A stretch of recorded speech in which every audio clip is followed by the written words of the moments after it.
Today, we're diving into a really profound struggle that's playing out in modern India. It's this deep, philosophical battle between two powerful ideas: Sat, which means the real, the authentic, and Asato, the unreal, the illusion. But this isn't just a story about one nation. It's really a mirror, and it reflects the kind of choices that all of us face every single day. So let's start with this beautiful metaphor from our source material. Think about life as a river. It's always moving, right? It picks up dirt, debris, all sorts of stuff along the way. But its fundamental nature is to try and stay pure. And that, right there, captures the very essence of the journey we're talking about. This constant struggle to hold on to what's true, even with all the currents of corruption and change pulling at us. Okay, so this brings us to a tale of two worlds. The whole narrative we're unpacking is built around this central clash. It's a story about two completely different worlds that exist side by side, competing not just for the soul of a country, but for the soul of its people.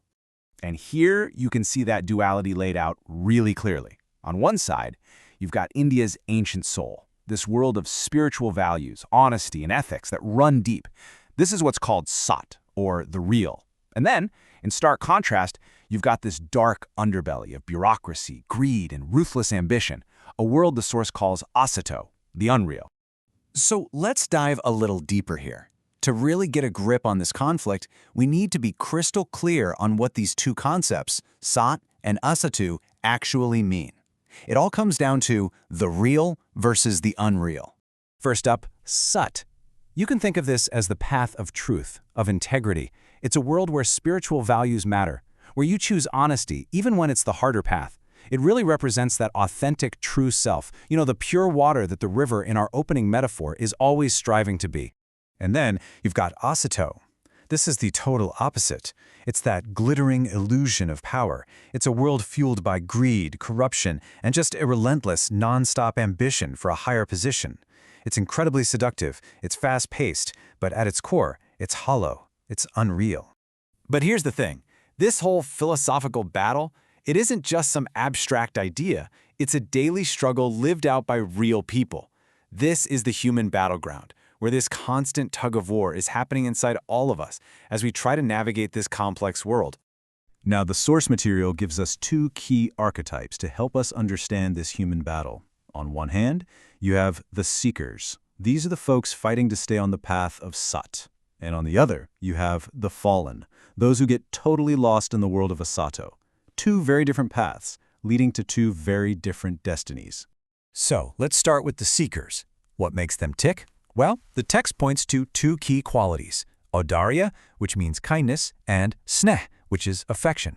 These are the people who, even when the entire system around them is practically designed to corrupt them, they fight to hold on to their integrity, their humanity. They're trying to keep that river pure. Now, on the flip side, we have the fallen. What's their primary motivation? It's ego, and this concept called padlipsa, which basically translates to an insatiable hunger for position and rank. They're chasing power, status, and all the glittering promises of the unreal world, and they often pay a huge price for it. So, what is the price of choosing this path of illusion? The story is very clear on this. This choice is definitely not without its costs. The world of Asato has its own set of unwritten rules, and, well, there are always consequences.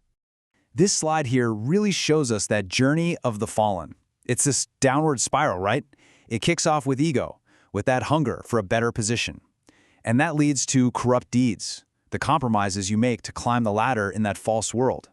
But the most important part is that final step, the bitter realization that every single one of those deeds has weight, and you absolutely cannot escape the consequences. So, after exploring this conflict and its very real human cost, where does that leave us? Well, the narrative brings us to its ultimate conclusion, to the moral of this entire tale. At the end of the day, this story really serves as a warning bell for the soul. It suggests that while the illusion of Asato, that world of power and corruption, is tempting, it's fleeting. The only lasting path to any real peace and fulfillment is to return to Sat, to come back to your authentic, spiritual self. And that leaves us with a pretty powerful question to think about, doesn't it? In our own lives, surrounded by our own versions of the unreal, the pressures of ambition, status, greed, how do we navigate our own river? How do we find and how do we hold on to our own truth.